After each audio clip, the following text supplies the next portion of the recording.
بعد پورے کرو تو تمہارے لیے ادواری زندگی کی عبادت بن جائے گی. حضرت علی نام فرمایا کرتے تھے کہ مجھے نبی اسلام نے 5 کاموں میں جلدی کرنے کا حکم دیا. فرمایا کہ 5 کام ہے وہ جلدی کرنا. پہلی بات اجر کی صلاح قبل الفوت. نبی اسلام نے فرمایا جب نماز کا وقت ہو جائے تو نماز پڑھنے میں جلدی کرنا. بعض لوگ نماز پڑھنے میں سستی کرتے ہیں اور کئی وقتوں کی نمازیں کرنا ہو جاتی ہیں. نبی اسلام نے حضرت کو وصیت فرمائی. حضرت علی نے فرمایا کہ نماز پڑھنے میں جلدی کرنا تو کوشش کرنی چاہیے کہ جب وقت ہو جائے مصنون وقت جلدی نماز پڑھو. اچھے لوگ توبہ کے قبل الموت. اور دوسری نصیحت یہ فرمائی کہ موت سے پہلے تمام گناہوں سے سچی توبہ کر لینا. عام طور پر انسان توبہ کو مؤخر کرتا رہتا ہے اور توبہ کیے بغیر دنیا سے چلا جاتا ہے. فرمایا کہ نہیں تم موت سے پہلے توبہ کریں. پھر تیسری بات فرمائی کہ اگر کوئی بندہ فوت ہو جائے تو اس کے دفن کرنے میں جلدی کرنا. خواہ لیٹ نہیں کرنا چاہیے. ہاں کوئی گزر ہے کہ کوئی قریبی عزیز آنا چاہتا ہے اور اس میں چند گھنٹے رہنا ہے لیکن دیر نہیں کرنی چاہیے. کافروں کے اندر معاشرے میں سمپلسٹی ہوتی ہے. آج بندہ فوت ہوتا ہے ہفتے بعد اس کو دفن کرتے ہیں, 3 دن بعد دفن کرتے ہیں, 5 دن بعد دفن کرتے ہیں. ہماری شریعت میں تعلیم اس کو جلدی دفن کرتے ہیں.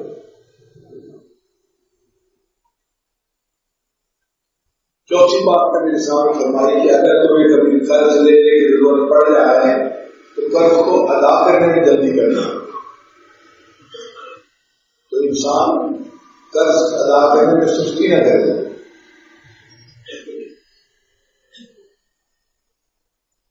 اور 5ویں بات کا میرے سامنے فرمائی کہ اگر گھر میں بیٹی جوان ہو جائے تو اس کا نکاح کرنے میں جلدی کرنا. جیسے ہی رشتہ مل جائے بچی کا فوراً نکاح کر دینا چاہیے. آج کل اس میں کافی کوتاہی ہوتی ہے. فقط یونیورسٹیوں میں پڑھنے کی خاطر بچیوں کو لوگ گھر میں بٹھائے رہتے ہیں. وہ تو ابھی MBA کر رہی ہے, ابھی تو وہ جرمنی جا رہی ہے فلاں ڈگری کرنے کے لیے, اور ابھی تو اس نے یہ بھی کرنا ہے, ماسٹر بھی کرنا ہے. بچیوں کو ان ڈگریوں کی خاطر دوسرے ملکوں میں اکیلا بھیج دینا یا پڑھائی میں لگائے رکھنا, شادی نہ کرنا, یہ چیز معاشرے میں گناہوں کا سبب بنتا ہے. بہتر معاشرہ وہی ہوتا ہے کہ بچی کے لیے روز کا رشتہ ملے اس کی جلدی شادی کر دینی چاہیے. لڑکی ہمیشہ یا تو اپنے خالد کے پاس محفوظ ہوتی ہے یا پھر قبر میں محفوظ ہوتی ہے. اس کے علاوہ کہیں محفوظ نہیں ہوتی. یہ بات یاد رکھنا. لڑکی ہمیشہ یا تو اپنے خالد کے پاس محفوظ ہوگی یا پھر قبر میں محفوظ. تو اس لیے جوان بچی کی جلدی شادی کر دی جائے اتنا زیادہ بہتر ہے. ایک حدیث پاک میں میرے سامنے فرمایا کہ جس بندے کو 5 نعمتیں مل جائیں وہ بڑا خوش نصیب انسان ہے. شکر کرنے والی زبان کہ وہ زبان سے اپنے اللہ کا شکر ادا کرے.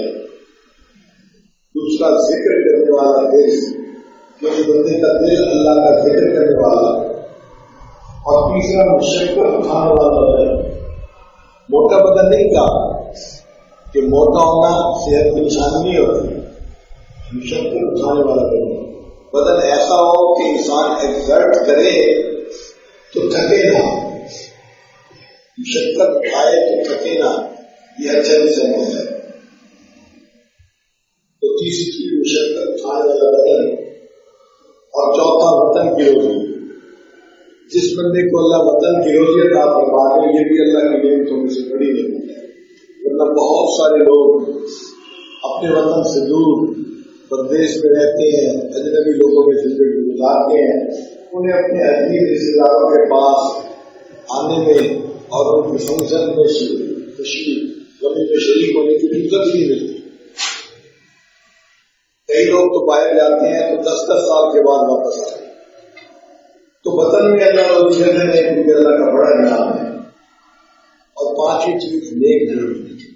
اگر کسی بندے کو نیک بیوی مل جائے تو بڑا خوش نصیب انسان ہوتا ہے.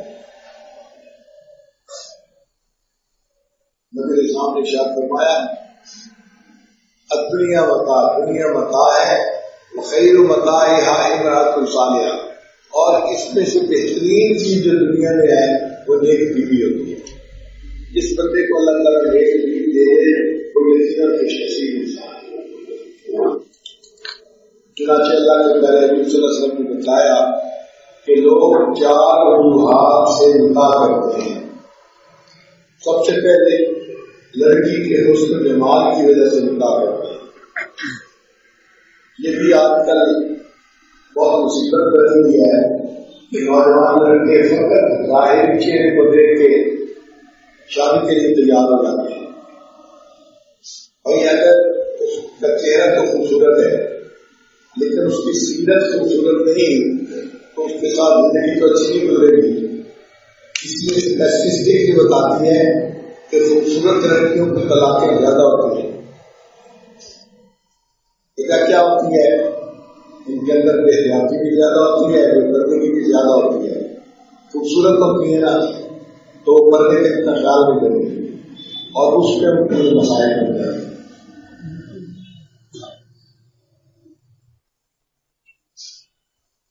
آپ دیکھیں کوئی لڑکی کتنی خوبصورت کیوں نہ ہو، اگر سامنے دیکھیں کہ وہ اسی غیر مرد کے ساتھ میسیجز کر رہی ہے، خوبصورتی کے باوجود اس لڑکی کو گھر بھیجے گا تو فقط ظاہری شکل میں نہیں جانا چاہیے.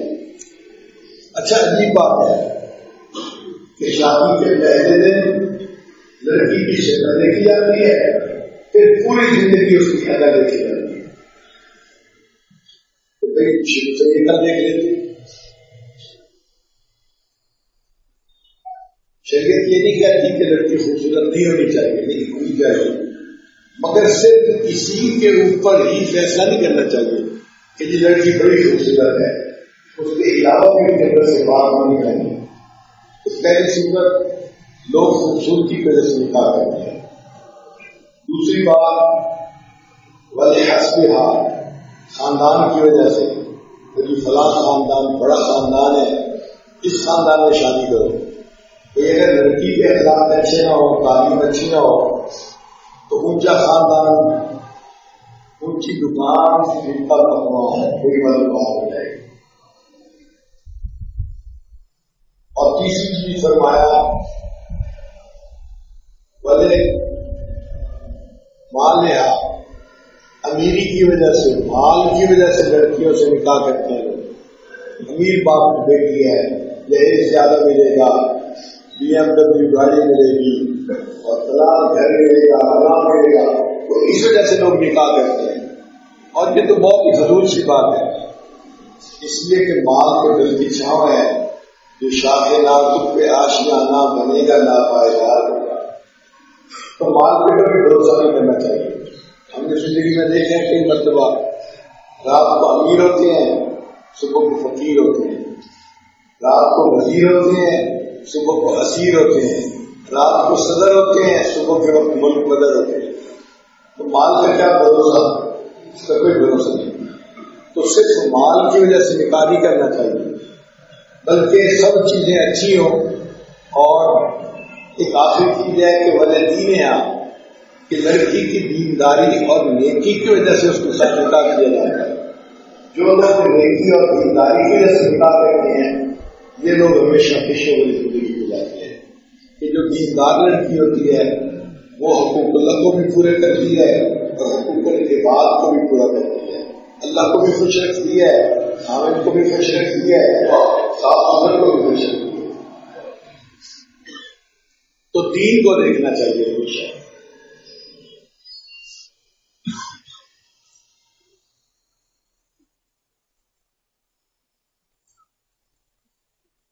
چنانچہ نیک بیوی کی صفات یہ ہے اس کے چہرے پہ حیا ہو، اس کی زبان میں شیرینی ہو اور اس کے دل میں نیکی ہو اور اس کے ہاتھ کام کاج میں لگے رہے، کام کرنے سے گھبرانے والی نہ ہو، ہر وقت گھر کے کام کاج میں لگے رہے، یہ 4 خوبیاں ہوں تو وہ بہترین بیوی ہوتی ہے۔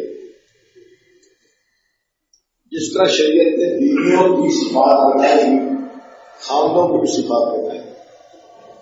چنانچہ شریعت کہتی ہے کہ اچھا خاند وہ ہوتا ہے جس کے اندر تحمل مزاجی ہو۔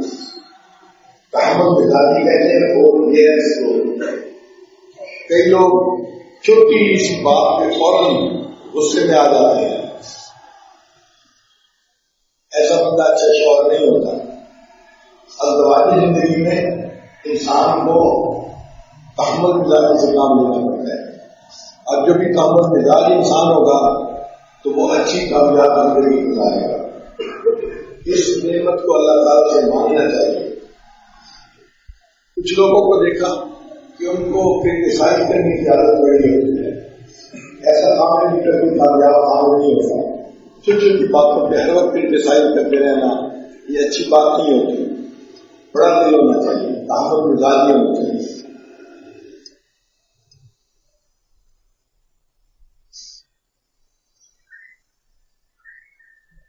پھر دوسری بات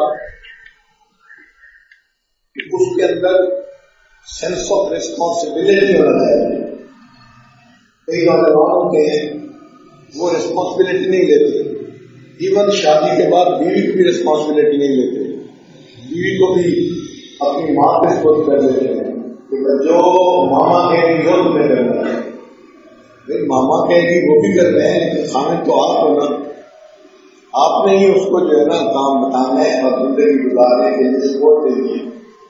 تو اپنی بیوی کو دوسرے کے حوالے کر دینا کہ جو میری بہن بڑی کہے گی بس وہ تو کرے گی، یہ غلط بات ہوتی ہے۔ اس سے اچھی زندگی کبھی نہیں ہوتی۔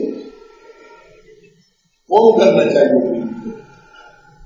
نکاح کی ہے نا، تو جس میں سینس آف ریسپانسبلٹی ہوگی وہ اچھا شوہر ہوگا۔ سیدنا موسیٰ علیہ السلام اپنی بیوی کے ساتھ سفر کر رہے ہیں، موسم ٹھنڈا تھا، تو فرمانے لگے کہ تو یہاں بیٹھ انتظار کر، میں نے آگ دیکھی ہے، میں تیرے لیے آگ لے آتا ہوں تاکہ اس آگ کی وجہ سے تجھے راحت ملے گی۔ تو بیوی کے لیے آگ لینے کے لیے اللہ نے پیغمبر ہی عطا فرمایا۔ سینس آف ریسپانسبلٹی ہونا چاہیے خاوند کے اندر۔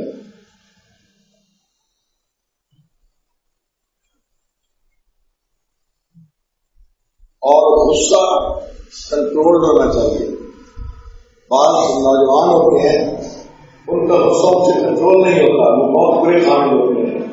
ہم نے دیکھا چھوٹی چھوٹی باتوں پر جھگڑ آ رہے ہیں اور گھر میں روز پھٹا کرتے ہیں، روز ان کے گھروں کے اندر مصیبت ہوتی ہے۔ خاوند کے اندر غصے پہ کنٹرول کرنے کی صفت ہونی چاہیے، یہ ایک اچھا خاوند ہے۔ آج مشینی دور ہے، جو لوگ مشین ڈیزائن کو سمجھتے ہیں وہ جانتے ہیں کہ مشین کے جو پرزے بنتے ہیں نا ان میں کلیئرنس ٹالرنس ہوتی ہے کہ شاپ کا سائز اتنا ہے تو بیرنگ کا سائز اتنا ہوگا، اس میں چند تھاؤزینڈ کا فرق ہوتا ہے، ڈفرینٹ ہوتا ہے۔ اگر یہ ٹالرنس 0 ہو جائے تو نہ شاپ کے اوپر بیرنگ فٹ ہو سکے گا اور نہ مشین چل سکے گی۔ تو اگر ٹالرنس اور کلیئرنس نہ ہو تو مشین جام ہو جاتی ہے۔ اسی طرح جن انسانوں کے اندر ٹالرنس کلیئرنس نہیں ہوتی ان کی زندگی جام ہو جاتی ہے، ان کی ازدواجی زندگی بری ہو جاتی ہے۔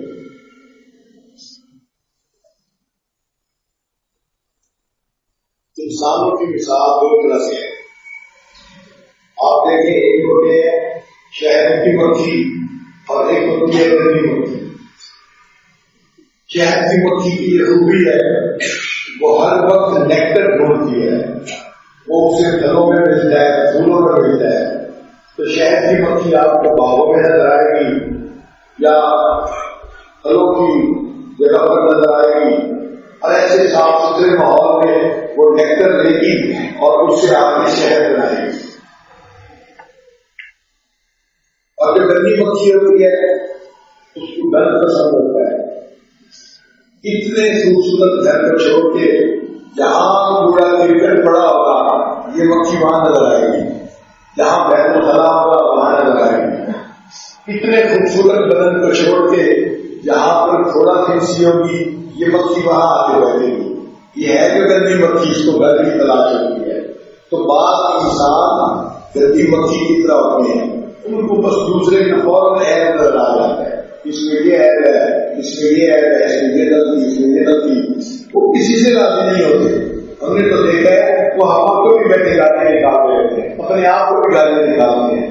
ان کو کوئی اچھا نہیں لگتا، نہ علماء، نہ سیاستدان، نہ حاکم، نہ کوئی اور بندہ جس کا نام لوگ اسی کی باتیں کرنا شروع کر دیتے ہیں. یہ گندی مکھی کی طرح کا بندہ ہے، بس اس کی نظر ہر وقت گند کے اوپر ہی پڑی ہوتی ہے. نبی اسلام نے ارشاد فرمایا اگر تمہیں بیوی کی کوئی بات بری لگے تو تم غور کرو، تمہیں اس میں اچھی باتیں بھی بہت ساری نظر آ جائیں گی. تو جب اچھی باتیں بھی ہیں اور کوئی کوتاہی بھی ہے تو اچھی باتوں کے زیادہ ہونے کی وجہ سے بیوی کے ساتھ درگزر کا معاملہ کرنا چاہیے.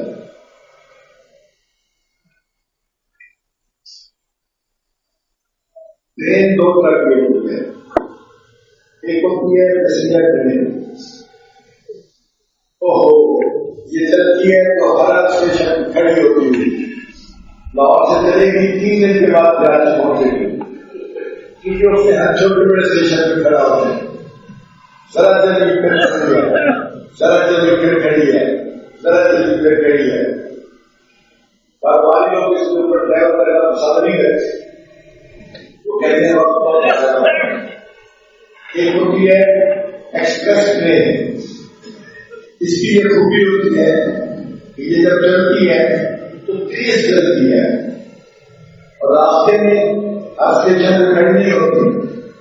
اگر کوئی اسٹیشن آ جائے تو گاڑی کی اسپیڈ تھوڑا کم ہوتی ہے، جب اسٹیشن پاس ہو جاتا ہے پھر بھاگنا شروع کر دیتی ہے.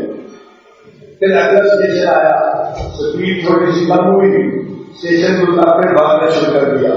راستے میں ایک آدمی رہتی ہے ورنہ منزل میں پہنچتی ہے. چنانچہ 24 گھنٹے سے پہلے لاہور سے چل کے یہ کراچی پہنچ جاتی ہے. اس کی ٹکٹ بھی زیادہ ہوتی ہے اور مہنگی ہوتی ہے، آپ کو اس میں ٹریول کرنا بھی پسند کرتے ہیں. انسانوں کی زندگی میں غور کریں، ان کی زندگی کی مثال ایسی ہے. بعض لوگ ایسے ہوتے ہیں ان کے اندر زندگی نصیحت رہتی ہے. آج بیوی سے جھگڑا، نمک چھینکنے کا کھانے میں، آج بیوی سے جھگڑا تمہیں کھچڑی چھینکنی بنائی، آج بیوی سے جھگڑا تمہیں کپڑے استری نہیں کیے. چھوٹی چھوٹی باتوں کے یہ جھگڑے بنا لیتے ہیں اور بس ایک گاڑی اسٹیشن کے اوپر کھڑی ہوتی ہے. کیونکہ اس سے نہیں بولتی، وہ بیوی سے نہیں بولتا. رات کو ایک دن منہ کر کے سو جاتے ہیں، ادھر منہ کر کے سو جاتے ہیں، آپس میں بات ہی نہیں ہے.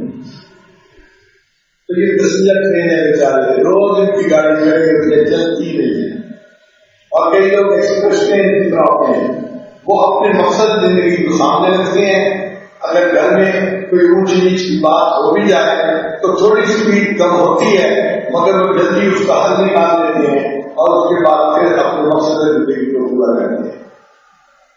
تو وہ لوگ کرائسس مینجمنٹ کو جانتے ہیں کہ اپنے گھر کے معاملات کو سیدھا کیسے کرنا ہے. ہم نے دیکھا ہے کہ انسان شریعت و سنت کے مطابق اگر زندگی گزارے تو اس کی زندگی بہت اچھی گزرتی ہے. میاں بیوی کے درمیان محبت ہوتی ہے، ایک دوسرے کی طرفدار ہو کر وہ زندگی گزارتے ہیں.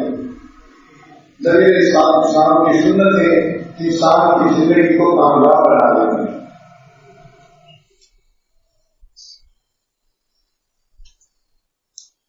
چنانچہ ایک مرتبہ ایک نوجوان بولا تھا، شادی ہوئی، دونوں پڑھے لکھے تھے، آپس کے ساتھ قدر بھی تھے، شادی ہو گئی. 6 مہینے کے بعد میاں بیوی دونوں نے مجھے فون کیا کہ حضرت ہم نے 6 مہینے میں محسوس کیا ہے کہ ہماری طبیعتیں آپس میں ملتی ہی نہیں ہیں. ہم بہت ایک دوسرے کے ساتھ بحث مباحثہ کرتے ہیں، ہر وقت آرگومنٹ. اور اب ہم اس نتیجے پر پہنچے ہیں کہ ہم اپنے ماں باپ کو بتا دیں کہ وہ ہمارے درمیان سپریشن کروا دیں، مگر ہم نے سوچا کہ ہم پہلے آپ کو بتا دیتے ہیں، اس لیے فون کیا. میں نے کہا کہ میں آ رہا ہوں اس شہر میں جہاں آپ ہیں، تو اگر آپ اپنے فیصلے کو تھوڑا ڈیلے کر لیں تو میں آپ کے لوگوں کی بات سنوں گا. ہو سکتا ہے کہ شہر کا پہلو نکل آئے، مجھے موقع تو دے مشورہ دینے کا. وہ کہتے ہیں کہ بہت اچھا. چنانچہ میں مان گیا، خامد سے بھی بات کی، بیوی سے بھی بات کی. اب پرابلم کیا تھا؟ یہ بات سننے والے کو خود فکر کرنا پڑتا ہے کہ اندر کا مسئلہ کیا ہے. مسئلہ یہ تھا کہ ان دنوں حکومت نے کہا تھا کہ جو دکاندار ہیں یہ ٹیکس کے پر جمع کروائیں، اور پورے ملک میں ہڑتالیں چل رہی تھی. اب ہڑتال کی وجہ سے کاروبار ٹھپ ہو گئے تھے. ابھی نوجوان کا ایسا کاروبار کرتا تھا، کبھی اس کے کنٹینر پھنس گئے، کبھی آرڈر پورے نہیں ہو رہے، کبھی فلاح ہو گیا، کبھی فلاح، اور جو پیسے مانگنے والے تھے وہ اس کو تنگ کرتے تھے. تو یہ جب شام کو اپنا دفتر بند کرتا تھا تو بہت پریشان ہوتا تھا کہ آج کچھ بھی سیل نہیں ہوئی، کوئی ٹارگیٹ بھی پورا نہیں ہوا، فلاں کام نہیں ہوا. تو یہ واپس گھر آتا تھا تو بڑی ٹینشن کے ساتھ. اب اس کی بیوی کھانا بنا کے اس کے انتظار میں بیٹھی ہوتی تھی. وہ بھوکی ہوتی تھی لیکن کھانا نہیں کھاتی تھی کہ ہسبینڈ آئے گا میں اس کے ساتھ مل کے کھانا کھاؤں گی. وہ بیچاری 3-4 گھنٹے بھوک برداشت کر کے انتظار میں رکھی تھی. اب سامنے گھر آتا تھا تو یہ کاروباری ٹینشن کی وجہ سے چپ چپ رہتا تھا، اور بیوی یہ سمجھتی تھی کہ میں اسے پسند ہی نہیں، یہ مجھے دیکھ کے مسکراتا ہی نہیں، خوشی نہیں ہوتا. میں نہا دھو کے بس سور کے گھر میں اس کا انتظار کرتی ہوں اور یہ تو مجھے دیکھنے کا وعدہ نہیں کرتا. مجھے لگتا ہے کہ کسی اور کے اندر انٹرسٹڈ ہے. تو بیوی یہ سوچنا شروع کر دیتی. تو بیوی کو بھی غصہ آتا کہ کیوں مجھ سے یہ محبت پیار کی باتیں نہیں کرتا. تو بیوی پہ بحث کرتی، یہ بھی بحث کرتا، اور دونوں کے درمیان پھر ڈسکشن ہی چلتی ہے. جب میں نے یہ فکر کر لیا تو میں نے پہلے خامد کو سمجھایا کہ دیکھو بھائی، آپ جب دفتر کو بند کیا کریں نا تو دفتر کے جتنے خم ہیں نا، وزیر ہیں، ان کو دفتر کے اندر رکھ کے باہر سے تالا لگا دیتے. آپ دفتر کے غم گھر لے کے مت آیا کریں. بیوی کا کیا قصور ہے؟ کاروبار دوبارہ چلتا نہیں تو بیوی کے ساتھ جا کے تم سوچو. کاروبار کی پریشانی دفتر تک رہ گئے، گھر جائیں تو فریش ہو کے جائیں. اس کے بعد بہت اچھا. میں نے کہا کبھی کرانا کی حدیث ہے، وہ فرماتی ہے کہ حضرت اسلام جب گھر تشریف لاتے تھے مسکراتے چہرے کے ساتھ گھر میں داخل ہوتے تھے اور اپنے گھر والوں کو سلام کیا کرتے تھے. اس سنت پر عمل کرو. اس نے کہا کہ میں آپ کے بعد سنت پر عمل کروں گا. پھر میں نے بیوی کو سمجھایا، میں نے کہا دیکھو ہمارے بڑے افراد جو تھے نا تابعین، ان کی بیویاں قیامت کا انتظار کرتی تھی. جب سامنے گھر آتا تھا تو دروازے پہ جا کے اس کا استقبال کرتی تھی.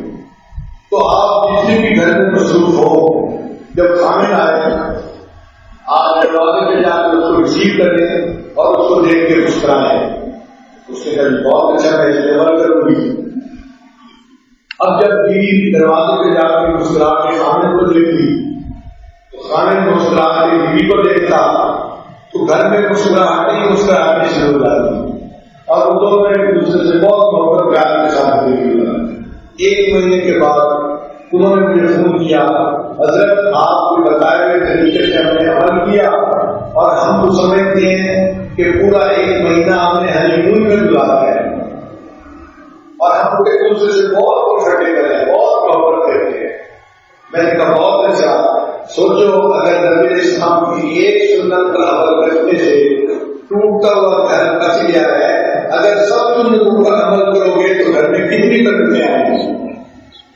تو اگر ہم بیٹی کی زندگی کو گزاریں گے تو ازواجی زندگی بھی کامیاب ہوگی.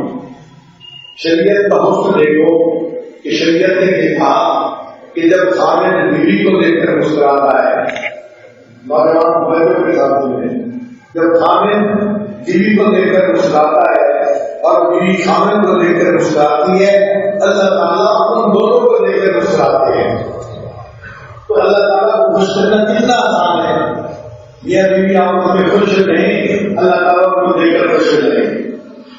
تو محبت کے آدمی ادوار زندگی گزارنا ضروری ہے.